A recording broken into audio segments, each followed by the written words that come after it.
All right, so get this. Today, we're diving headfirst into World of Warcraft. Ooh, exciting. I know, right?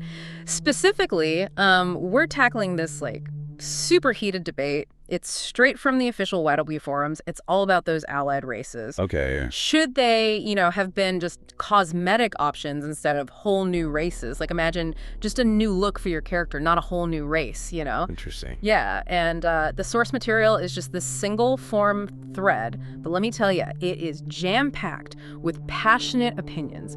We're talking lore, mechanics, and of course, everyone's favorite, fantasy races. Of course, got to have those fantasy races. I mean, that's YW in a nutshell, right? Totally. So if you've ever, messed around in character creation for hours or just love a good fantasy debate, this deep dive is for you. It's fascinating how much this debate reveals about players.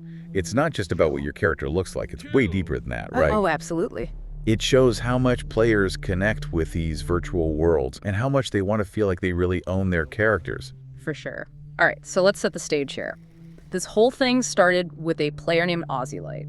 They really wanted to roleplay a blood elf priest who could use both the light and the void, kind of inspired by Illyria Windrunner's story. Yeah, I could see that. That'd be pretty cool. Right. But then, out of nowhere, Blizzard introduces void elves. Oh, so blood elves, but infused with the void. Exactly. And they put them on the opposite faction, so Ozilite was kind of bummed. I bet. It kind of throws a wrench in their whole roleplay plan. Totally. They even pointed out that Blood Elf Shadow Priests already exist in the game, which makes things a little contradictory, right? Yeah, how can blood elves who use void magic be exiled if there are shadow priests just chilling in Silvermoon? Right. Like, the game mechanics clash with the story they wanted to tell. Ozilite felt that instead of making void elves a whole new race, this should have just been a customization option for blood elves. Makes sense. Keep it simple. And it doesn't stop there. They even said that Lightforged Draenei should have been a cosmetic choice, too. Wow, bold move. Yeah, their thinking was that this would have let Blizzard make playable Eridar. Those demonic Draenei. Kind of like fallen angels, but with even cooler horns. Okay, so basically the question here is, should developers focus on adding new races with their own unique stories, or should they focus on giving players more ways to personalize existing races? Right. It's a tough one. And of course, the community went wild with opinions. One player, Kima, argued hard that allied races deserve their own storylines and shouldn't just be a customization option. They felt it adds more to the game's world. That makes sense. Players want their choices to matter. They want to be part of the world's story, not just playing dress up. Absolutely. But on the other hand, you have players like Helper Monkey, who called the Earthen, those rock creatures, the most boring and pointless race ever. Ouch. That's harsh. Yeah. So even among those who want separate races, there's still debate over which ones actually deserve a spot. For sure. Everyone's got their favorites. Then there's Sylviani, who came in with a super detailed list of exceptions. They basically said only a few allied races, like the Kulturan humans and the Volpera, are truly unique. They thought everything else could have just been cosmetic. Interesting. So they're drawing a line between which ones are distinct and which are just reskins, basically. Yeah, are High Mountain Tauren really that different from regular Tauren? Besides the awesome moose antlers, of course. Good question. It makes you think, what really makes an allied race stand out as something new? Right, and it's funny. What's that? Ozilite even pointed out that nobody seemed to suggest mechagnomes should have been a cosmetic option for gnomes. Yeah. I guess everyone was too busy arguing about void elves. Speaking of void elves, they were definitely the most controversial addition. I can see why they're like a lightning rod for debate. Totally. So Sylviani actually loved void elves being on the Alliance side, but their solution was to make blood elves neutral, so players could pick between the light or the void, no lore problems. Whoa, now that would shake things up. Imagine a split Silvermoon city. Right, but not everyone was so enthusiastic about void elves. Another player, Chuck Saveyu, said they should be tossed back into the void. Kind of a brutal take. Yikes. Yeah, strong opinions for sure. Yeah. This whole back and forth really gets to the heart of the issue. What actually makes a new race deserve its own story versus just being a cosmetic option? That's the million-dollar question, isn't it? It's about balancing the game's lore, giving players what they want, and making sure new content feels exciting. That's what makes this debate so interesting. Totally. And it gets even more philosophical. Nazarian argued that most allied races are just fancy barbershop options, and developers should focus on totally new races, like the Vulpera, which brought a totally new look and feel. Right. Completely new. Ozzylite, on the other hand, doubled down and gave a whole ranked list of races that should have been cosmetic.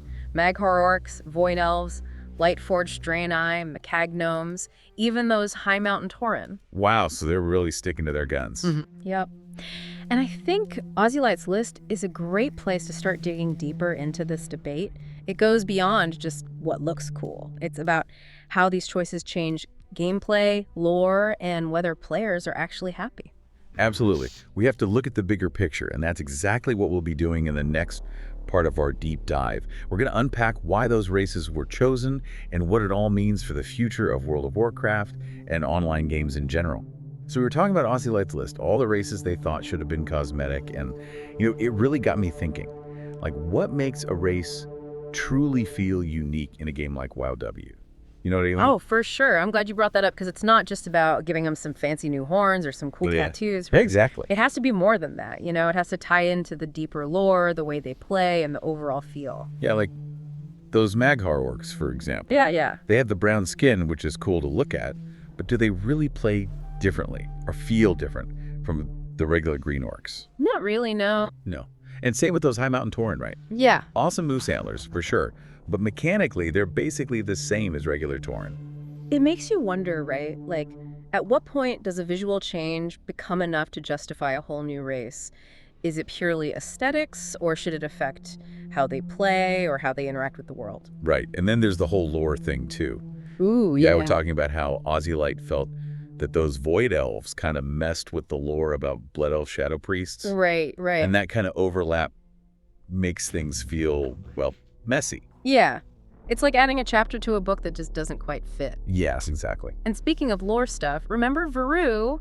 They made that point about regular Draenei already having tons of customization options. Oh, yeah. They said you could already make a pretty decent Eridar lookalike with the right skin and horns. Right. Except maybe for those broken ones with the, the broken look. Right, yeah. And that point that Veru made is super interesting because it challenges the whole idea of what makes an allied race truly new, If you can already achieve a similar look with the existing customization options, does the new allied race actually bring anything new to the game? That's a great question. Or is it just, a convenience thing so players don't have to mess around with all those settings? Makes you think about all those crazy customization requests from that forum thread. Remember Mianyo? Oh, yeah, I love that thread. They had that wish list. They wanted frostborn dwarves with that icy blue skin and fell orcs with that red demonic energy around them. Even dragon maw orcs with those scars. Oh, yeah. Druids of the flame with fire magic, and even fellblood elves infused with all that fellid energy. So many possibilities. Right. It's like players really want more ways to express themselves using the existing races as a starting point, Yeah. And each of those ideas, they all come from Warcraft lore and could be such cool variations without having to make a whole new race. Totally. And it wouldn't just be visual. Right. Think about the roleplay potential. Oh my gosh, yes. Imagine a frostborn dwarf shaman summoning ice elementals, or a Felorc warrior just raging with demonic fury. It would add so much depth to character creation. Absolutely. It's all about personality. But then again, we have to remember what Megabreakcog said about lore imbalances. Oh, right. They were all about those Felorc customizations, but they were worried about flame druids. Yeah. Because giving Night Elves fire magic kind of clashes with their whole nature thing. That's a really good point. It shows how even a seemingly small customization can have huge implications for the lore and the power dynamics of the game. It can't just be about giving players everything they want. Right. It has to make sense within the established lore and mechanics. Totally. So where does that leave us? Well, I think we've looked at both sides, right? Distinct races versus more customization. We've seen how strongly people feel about both. And it seems like the best thing would be finding a way to offer both. Right. Unique, well-developed races, and a way to really personalize the existing ones. That's the dream. But how do you actually do that? I think it comes down to understanding why this matters so much to players. What's behind this debate? What do they really want? And that's exactly what we're going to look at in the final part of our deep dive. All right, so we're back for the final part of our World of Warcraft Allied Race deep dive. We've talked about those arguments for having totally new races versus just adding more customization options to existing ones. Yeah, it's been quite a journey. And we've seen some really passionate requests from players too. Totally. But now it's time to zoom in on the most important part of online gaming, Yeah. the players themselves. You know what really struck me about this whole discussion? Just how much players care about this stuff. Right. They're not just like sitting back and playing the game, they're really trying to shape it. With their choices, their feedback, even their arguments. It's like we're all working together to tell this giant story in Azeroth. And Aussie Light's thread on the forums really shows how much these decisions matter to people. For sure. And it's not just about World of Warcraft either. It's a bigger conversation happening across all online games. What do you mean? Well, players want more control, right? They want to express themselves and they want to see themselves in the games they love. Yeah, I get that. And that goes way beyond just picking a class or a race, you know? It's about making a character that feels like a part of you. Exactly. So if a new allied race feels too much like an old one, it kind of takes away that feeling of being unique, of being yourself. Right. It has to feel special. So where do the developers go from here? How do they balance all these requests for customization while still staying true to the lore and the rules of the game? Ooh, that's the tough part. It's a real balancing act. But if they can get it right, Yeah. the results could be amazing. Imagine a world where you can truly create the character you've always wanted. A character that's totally you know? Right. A perfect match for your personality and how you play. Yeah. It could take immersion and player satisfaction to a whole new level. That would be incredible.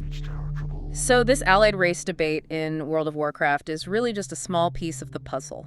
As technology gets better and players expect more, we're going to see some crazy creative solutions in character creation. Oh yeah, definitely. It's an awesome time to be a gamer. And as we wrap up this deep dive, I think the big takeaway is that this conversation isn't going away. Yeah, it's here to stay. It shows how players are becoming more and more invested in these online worlds, and they want to have a real impact on them. Absolutely. So next time you're staring at that character creation screen in your favorite game, think about the choices you're making. Yeah. Are you more comfortable with a familiar race, but with lots of ways to customize it? Or does a brand new race with a totally unique identity get you more excited? It's a tough choice. It is. But no matter what you prefer, remember, your opinion matters. Talk about it, share your ideas with developers, and help shape the future of gaming. That's what it's all about. Thanks for joining us on this epic deep dive. Yeah, thanks for listening. We hope you learned some new stuff and maybe got a fresh perspective on this whole thing. Until next time, keep exploring, keep asking questions, and keep on gaming.